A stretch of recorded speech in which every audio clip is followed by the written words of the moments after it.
Prisons ilipoteza wachezaji 8 wale walikuwa kwa first 11 yao kwa msimu uliopita. Tumekuja tunajaribu, ni ukweli tumepoteza mechi 2, lakini ukiangalia kiufundi tumekuwa bora kushinda hizo timu tumekuwa tukicheza nazo. So nafikiri ni progress inaendelea, na tunajaribu sana tuweze kuwa na utulivu hapo mbele ndio tuweze kufunga magoli, kwa sababu ukiangalia tunapata opportunities tunapata, but hatuzitumii vizuri, na naimiza sana utulivu, na pia kufunga mara mingi inakuja na combination ya players kuzoeana. So ni process ambayo nafikiri tunaendelea nao vizuri, but tuna hope itaharakishwa so tuweze kupata matokeo nzuri. Kitu ya kwanza, saa zile amfungi sio saa mara mingi ati ni strikers peke yake, kwa sababu ukiangalia kufunga inaanza na build up, na build up most of the time inaanza kwa defense. So hatuwezi waangalia tu wafungaji peke yake, so tunaangalia ni vipi tunatoka na mpira kwa eneo letu tukiingia kwa midfield alafu kwa attacking third. So ni kitu tunaifanyia kazi, na niko na imani with the time itakuwa sawa. Kila kocha akipeleka timu kwa kiwanja, hakuna nia yoyote yako nayo apart from kuweza kushinda mechi, na pia lazima tuelewe kushinda mechi lazima tujitolee na lazima tutake our chances. Angalia mechi zetu 2 ambazo tumecheza, ukiangalia zile magoli tumefungwa ni mistakes zile tunaweza fanya nini, tunaweza zuia, but kuwa players hawajazoeana vizuri inaleta hii problem. But najua, niko na hakika tukisonga mbele tutapata matokeo nzuri. Wachezaji kisaikolojia nafikiri wako ready, kwa sababu hiyo ndio inahitajika. Tactically nafikiri tuko sawa, tactically the way tunacheza nafikiri tuko sawa.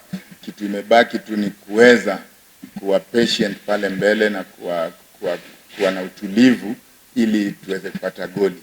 But nina imani timu yangu inacheza vizuri na tutapata matokeo mazuri muda si mrefu sasa. Naiona matokeo ikija. Tuna imani kwa sasa vile tunacheza, tuna control mechi. Kama mechi 2 hizo tumecheza, hatuwezi sema tactically tulikuwa tumelemewa, tulikuwa tuko sawa. So kitu imebaki tu ni ile confidence ya kuweza kufunga mabao sasa na kuzuia vizuri. Nafikiri kwa sasa tumejaribu, nafikiri tutakuwa na wachezaji wetu wote isipokuwa mchezaji mmoja ambaye shida zake sasa ni za kibinafsi, kwa sababu hana passport, na hiyo sio makosa ya mtu wote, hiyo ni makosa yake. But apart from huyo mmoja, hao wengine wote tutakuwa nao. Nashukuru. Tumepoteza mechi 2 mfululizo, lakini tulikuwa ugenini, sababu unajua ugenini kuna changamoto nyingi sana hapo. Lakini sitokuwa mbali sana mwalimu, kwa sababu tuna maingizo mengi sana wachezaji, kwa hiyo muunganiko bado hujawa mzuri zaidi, lakini kupambana tunapambana. Kwa hiyo kikubwa ambacho kipo ni kwamba bado goli halijafunguka. Kwa hiyo kama mnavyoona tunapambana, tunafika, lakini goli halijafunguka. Kwa inshallah tumuombe Mwenyezi Mungu katika mechi hii, imani tutapata matokeo kwa muunganiko wetu na kwa jinsi mwalimu alivyoturekebisha mazoezini, na imani tunaweza kupata matokeo. Tumuombe Mwenyezi Mungu. Yaani lugha ambayo tunazungumza ni moja tu, ni kupeana moyo, kwa sababu ni mwanzo. Sawa, tumeanza vibaya, lakini na imani hatutaweza kumaliza vibaya, kwa sababu bado mechi zipo nyingi na muda ndio unavyozidi kwenda, na sisi jinsi ambavyo tuna gain na jinsi ambavyo tunazidi kuzoeana sana. Kwa hiyo na imani tutapambana, tutafikia malengo yetu ambayo tumefikia kuelekea katika mchezo huu wa kwanza nyumbani. Kwa imani tutapata ushindi. Mungu atusimamie katika hiyo. Kozi athari waga inakuepo, lakini pia hata maingizo mapya yaliyokuepo, kuna wachezaji wazuri zaidi